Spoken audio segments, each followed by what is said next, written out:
Եվրասիայի և Միջերկրական ծովի տարածաշրջանի ուսումնասիրությունների կենտրոնը անդրադարձել է Հայաստանի Հանրապետության իշխանության կողմից ամենայն հայոց կաթողիկոս Գարեգին II-ի դեմ իրականացվող խայտառակ դատավարությանը։ Հոդվածագիր Իրինա Սոկոլովան գրում է. 2026 թվականի օգոստոսի 7-ը Հայաստանի Հանրապետության պատմության մեջ հավանաբար կդառնա ջրբաժան։ Անկախությունից մինչ օրս առաջին անգամն է, որ ամենայն հայոց կաթողիկոս Գարեգին Բ-ն քրեական պատասխանատվության է ենթարկվում հայ առաքելական եկեղեցու 6 այլ բարձրաստիճան առաջնորդների հետ միասին։ Նրանք մեղադրվում են դատական ակտի կատարմանը խոչընդոտելու համար, այն է՝ կաթողիկոսի կողմից կարգալույծ արված Արման Սարոյանին իր պաշտոնում վերականգնելու վերաբերյալ քաղաքացիական դատարանի որոշման կատարմանը խոչընդոտելու մեջ։ Մեղադրվելու դեպքում նրանց սպառնում է մինչև 2 տարվա ազատազրկում։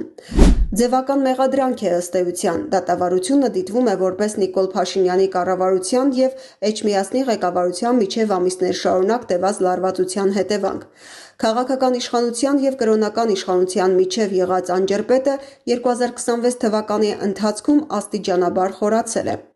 2026 թվականի հունվարի 5-ին վարչապետը հրապարակավ ներկայացրեց եկեղեցական բարեփոխումների, այսպես ասած ճանապարհային քարտեզը, որով կոչ էր արվում հեռացնել կաթողիկոսին, ընտրել տեղապահ և ստեղծել համակարգող խորհուրդ, որը կունենա կրոնական հաստատությունը ղեկավարելու լիազորություններ։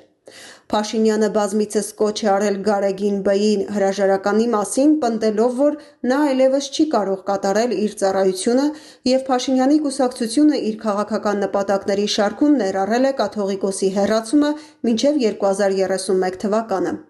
Հայաստանի Հանրապետության անկախությունից ի վեր առաջին անգամն է, որ կաթողիկոսը չհրավիրվեց խորհրդարանի 9-րդ գումարման նստաշրջանի բացման նիստին, դրանով խախտվեց տարիների ավանդույթը։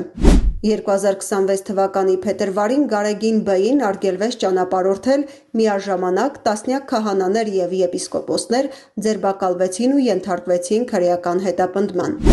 Ամենայն հայոց կաթողիկոսի դեմ այս արշավի նպատակն է թուլացնել գործադիր իշխանության նկատմամբ բացասաբար տրամադրված եկեղեցու դիրքերը, նրա ինքնավարությունը։ Հայ առաքելական եկեղեցին և եկեղեցական աշխարհին մոտ կանգնած կազմակերպությունները դատապարտում են այս դատավարությունը, այն համարելով քաղաքական դրդապատճառներով արվող քայլ և հարձակում կրոնական հաստատության ինքնավարության, հայ ազգային ինքնության պաշտպանության գործում պատմական դեր ունեցող կառույցի վրա։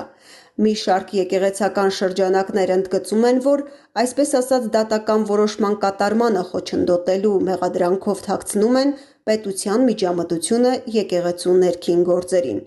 Հոդվածն ամբողջությամբ կարող եք կարդալ HikeNews.am կայքում։ HikeNews լրատվական։